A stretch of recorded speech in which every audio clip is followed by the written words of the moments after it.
Assalamualaikum warahmatullahi wabarakatuh. Bismillahirrahmanirrahim. Walhamdulillah. Wassalatu wassalamu ala rasulillah Muhammad ibn Abdillah wa ala alihi wa azwajihi wa dzurriyyatihi wa ashabihi wa man tabi'ahum bi ihsanin ila yaumiddin. Yang kami hormati Ibu dosen pengampu mata kuliah Manajemen Sumber Daya Manusia Ibu Dagusta Puspitasari MPD, dan kepada teman-teman khususnya Manajemen Pendidikan Islam Paralel kelas B semester 3. Kami dari kelompok 4, saya Luluul Maknun, dan teman-teman pemateri nanti diantaranya ada Bagas Kurniawan, Milati Syifa, dan Ma'rufatul Hidayah akan mempresentasikan hasil tulisan makalah kami yang bertemakan rekrutmen sumber daya manusia. Ada beberapa poin yang akan kami sampaikan pada tema rekrutmen sumber daya manusia ini, diantaranya meliputi pengertian rekrutmen, tujuan dilakukannya rekrutmen, metode-metode rekrutmen, kendala-kendala dalam melakukan rekrutmen, dan juga rekrutmen tenaga pendidik atau guru. Langsung saja saya masuk pada pembahasan yang pertama, yaitu tentang pengertian rekrutmen. Ada beberapa pengertian rekrutmen menurut beberapa ahli, diantaranya ada Faustino Cardoso Gomez pada tahun 1995 menyatakan bahwa rekrutmen adalah serangkaian aktivitas mencari dan memikat pelamar kerja dengan motivasi, kemampuan, keahlian, dan pengetahuan yang digunakan guna menutupi kekurangan yang diidentifikasi dalam perencanaan kepegawaian. Sedangkan menurut Hasibuan pada tahun 2007 menyatakan bahwa rekrutmen adalah usaha mencari atau mempengaruhi tenaga kerja agar mau melamar lowongan pekerjaan yang ada dalam suatu organisasi atau perusahaan. Ada pula pengertian rekrutmen menurut Shimamura pada tahun 2004 menyatakan bahwa rekrutmen adalah proses pencarian dan pemingkatan calon pelamar yang mampu untuk melamar sebagai calon karyawan. Dari beberapa pengertian di atas yang telah diuraikan tadi, kami mengambil pengertian bahwa yang dimaksudkan rekrutmen adalah proses mencari, menentukan, mengajak, dan menetapkan sejumlah orang dari dalam maupun luar perusahaan sebagai calon tenaga kerja dengan karakteristik tertentu seperti yang telah ditetapkan dalam perencanaan sumber daya manusia. Untuk lanjutnya materi kedua akan disampaikan kepada rekan Ma'rufatul Hidayah.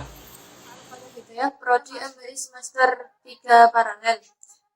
Setelah berbicara mengenai pengertian dari rekrutmen, di sini saya akan menjelaskan tentang tujuan dari rekrutmen. Menurut para ahli, tujuan dari rekrutmen itu sangatlah bermacam-macam. Salah satunya adalah menurut Stone yang berpendapat bahwa tujuan dari rekrutmen adalah untuk mendapatkan calon karyawan sebanyak mungkin sehingga memungkinkan pihak manajemen untuk memilih atau menyeleksi calon sesuai dengan kualitas yang dibutuhkan oleh perusahaan. Selain itu, tujuan umum dari rekrutmen itu sendiri adalah sebagai berikut. Tujuan yang pertama adalah agar sesuai dengan program dan strategi perusahaan.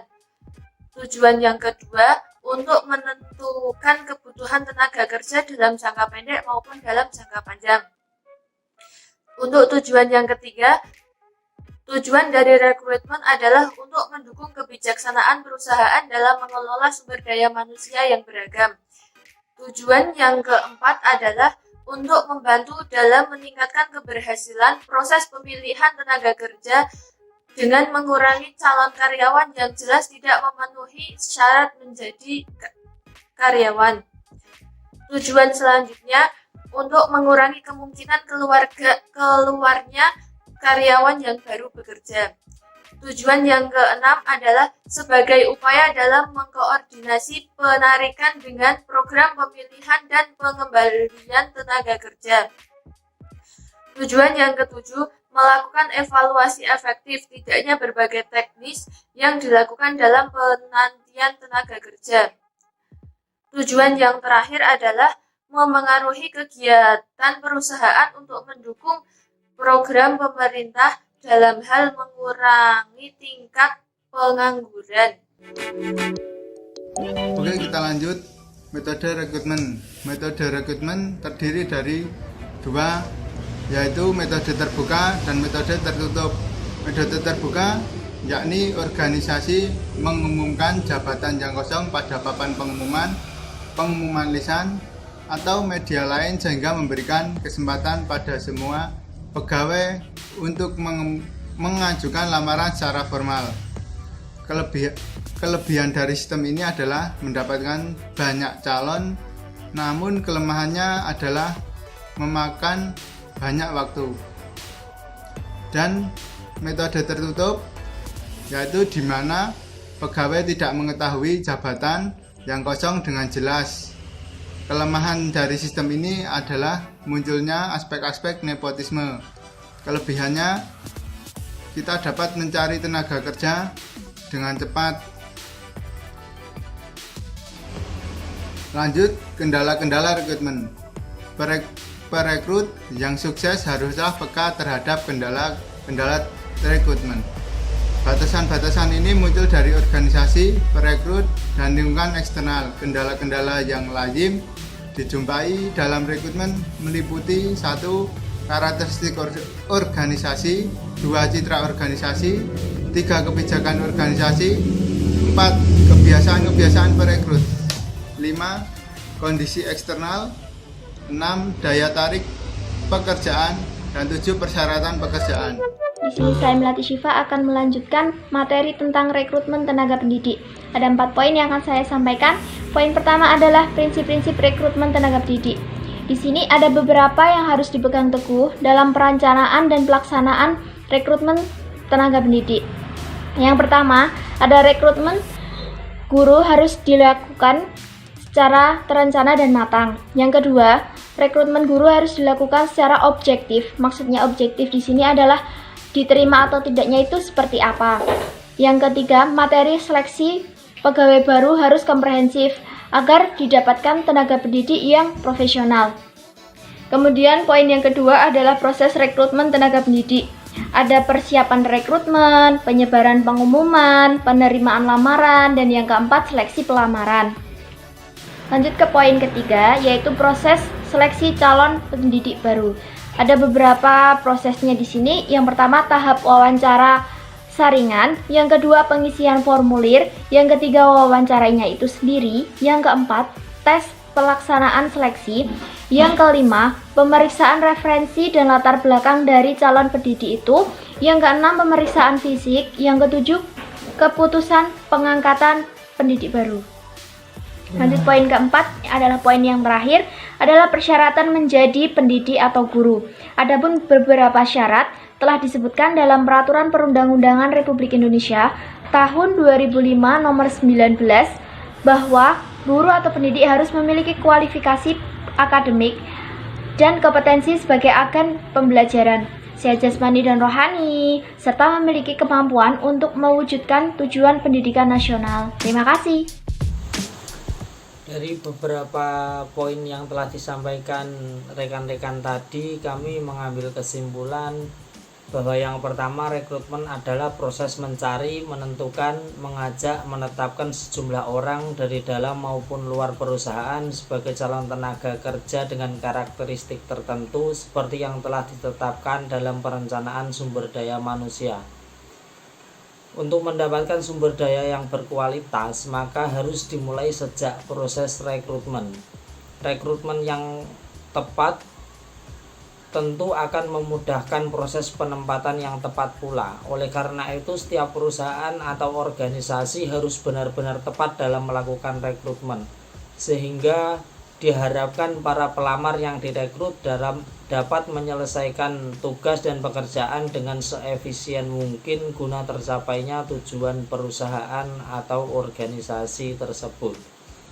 Dalam metode-metode rekrutmen, sebagian besar perusahaan menggunakan metode terbuka, seperti halnya mengumumkan jabatan yang kosong pada papan pengumuman pengumuman lisan atau media-media lain seperti alat komunikasi, media digital dunia maya, ataupun media-media elektronik seperti radio atau televisi.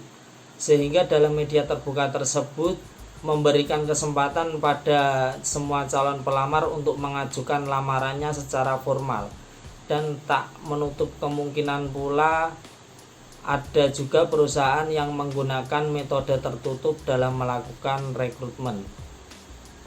Kendala-kendala yang ada dalam proses rekrutmen biasanya yang lazim dijumpai meliputi karakteristik organisasional, citra organisasi, kebijakan organisasional, kebiasaan-kebiasaan perekrut, kondisi eksternal, daya tarik pekerjaan, dan persyaratan pekerjaan.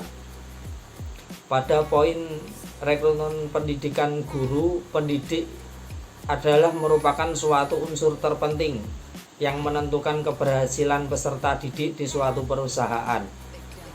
Guru itu tidak kecil perannya dalam mewujudkan segala bentuk kebijakan dan program pendidikan. Oleh karena itu, dalam menyiapkan personel guru yang baik, setiap lembaga dituntut untuk merekrut dan memiliki personel guru yang mempunyai kemampuan dan kompetensi sesuai dengan bidang profesinya. Dengan harapan apa? Dengan harapan terwujudnya mutu pendidikan yang baik dan menciptakan para peserta didik menjadi sumber daya yang unggul dan juga berkualitas. Demikian pembahasan dari makalah kami. Kami harap semoga pembahasan dalam makalah ini dapat membantu dan bermanfaat kepada rekan-rekan mahasiswa atau mahasiswi. Yang terakhir, kami sampaikan terima kasih kepada Ibu dosen Dakusta Puspitasari yang telah memberikan tugas yang sangat bermanfaat khususnya untuk kami kelompok 4 dan pada umumnya kepada seluruh mahasiswa atau mahasiswi manajemen pendidikan Islam paralel kelas B semester 3. Akhir kata dari kami, subhanakallahumma wa bihamdik asyhadu an la ilaha illa anta astaghfiruka wa atubu ilaik. Wallahul muwaffiq ila aqwamit thoriq. Wassalamualaikum warahmatullahi wabarakatuh.